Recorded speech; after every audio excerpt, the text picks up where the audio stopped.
In this series, we're looking at how practicing self-love in very specific ways helps you attract romantic love into your life. And in this video, we're specifically focusing on self-love tip number 4, which is be kind, gentle, and patient with yourself.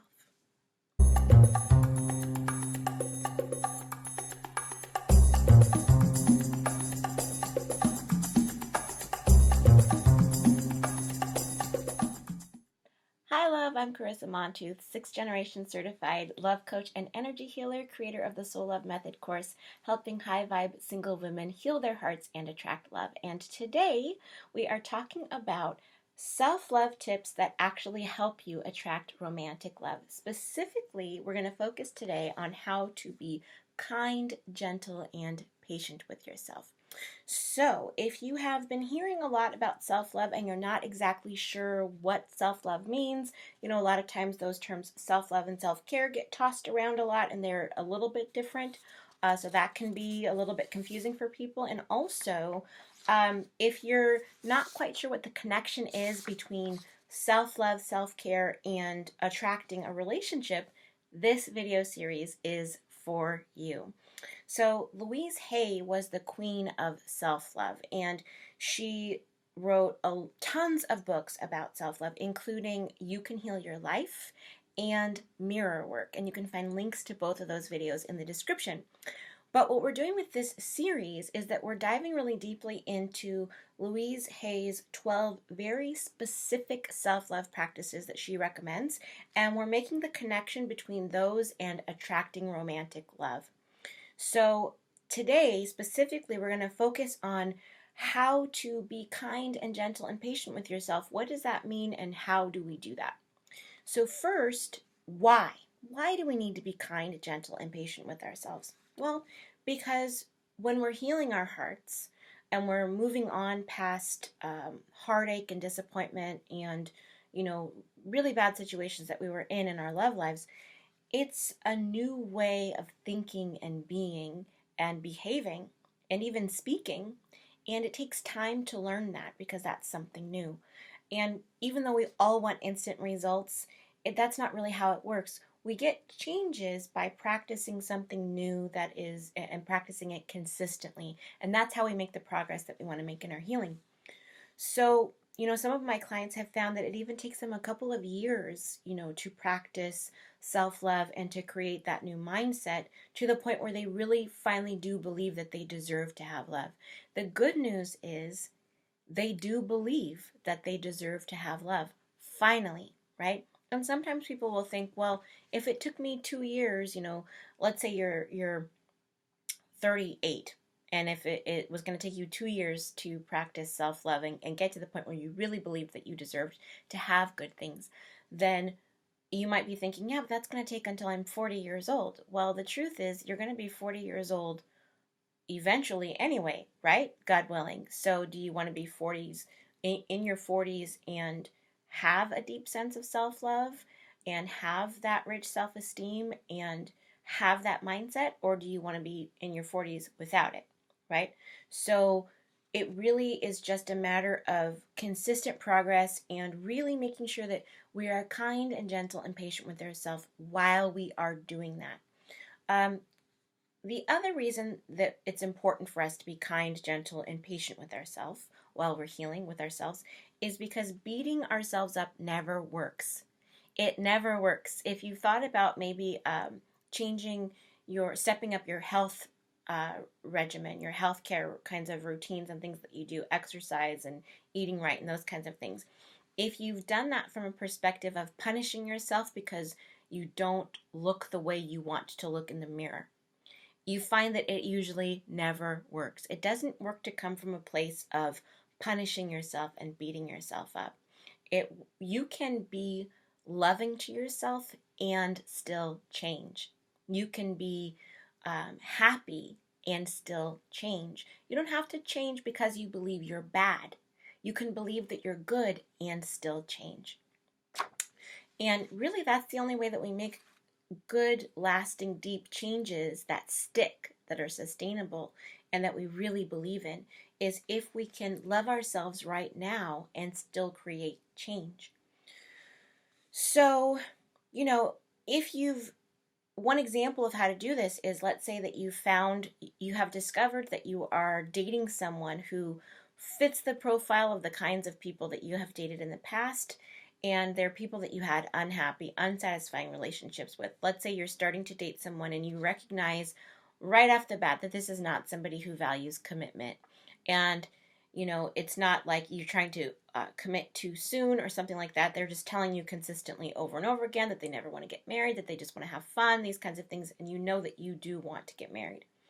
So you don't have to beat yourself up and say, why am I in this situation? I can't believe I'm in this situation all over again. I can't believe this is happening to me.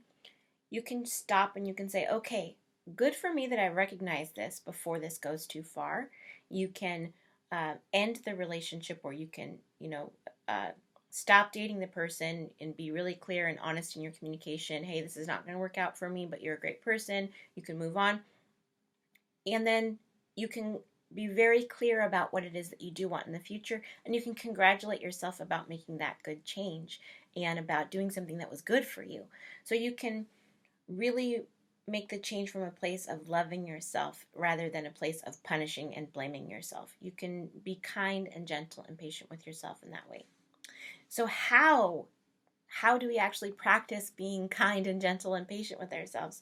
Well, one is that you can respect your unique needs and your spirit's timing. And this is actually the essence of self-love. It's not about massages. It's not about, bubble baths and things like that.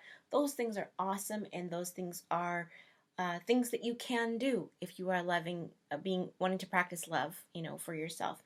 But the essence of self-care is to respect your needs and your timing, and to say, this is what is important to me. This is what I need to do to feel loved and cared for. These are the boundaries that I need to create for myself, and this is how I want to protect myself. So an example is like, if you don't want to go out, but everybody that you're with wants to go out, don't go out. Stay in. That's okay. And you don't have to have a quote unquote good reason for that. That's self-care. That is being kind and gentle and patient with yourself. Another thing is that you can do things that feel good to you and not to pressure yourself to do the things that don't feel good for you. Like, an example of that is online dating. It doesn't matter if tons of people are going out there online. Online dating isn't even the way that, the majority of my clients actually attract their soulmates. There's 3 main ways that their soulmates come into their lives after they've healed their hearts. And you can check out that video. I'll put a little banner will pop up above my head with a link to that video. But that's not even one of the ways that women generally attract their soulmate. And understand, just in terms of online dating, people have been meeting and falling in love and getting married a long time before the internet ever existed. So don't feel that pressure that you need to date online or you're going to die alone. It can feel like a really serious thing, but it's not necessary at all. So do things that feel good to you. Don't pressure yourself to do the things that don't feel good to you. And now here's another really big, important one. When you do mess up, and it's not if, right? It's when, because we all mess up. When you do mess up on your self-care journey, when you find that you have made a mistake or you've done something that you really wish that you hadn't done, that has made things harder for you, and isn't in alignment with the person that is the fullest expression of who you want to be, then speak to yourself the way you would speak to a really good friend, in a loving way, or to a young child whom you love. And you would never say, like, for example, if you had a good friend who missed a workout, you would never say to her, what's wrong with you? Are you some kind of an idiot or something? You're never going to get healthy if you keep doing this. But a lot of times we say those things to ourselves. We say things to ourselves that we would never say to a good friend, and it's a good rule of thumb is, like, if you wouldn't say it to a good friend, or if you wouldn't say it to your daughter, don't say it to yourself.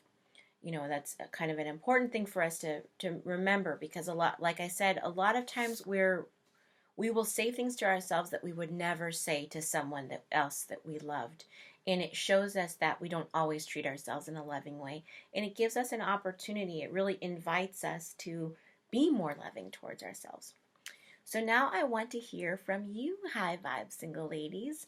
How can you be more patient and kind and gentle with yourself while you are healing your heart and unlearning these old relationship patterns so that you can attract healthy, happy, committed relationships into your life? Let me know in the comments below. And remember to like and subscribe and share this video with someone who needs a good, healthy dose of self-love in her life. And remember that self-love is the best love. So love you first, love you best, and all other kinds of love will flow into your life. Take care.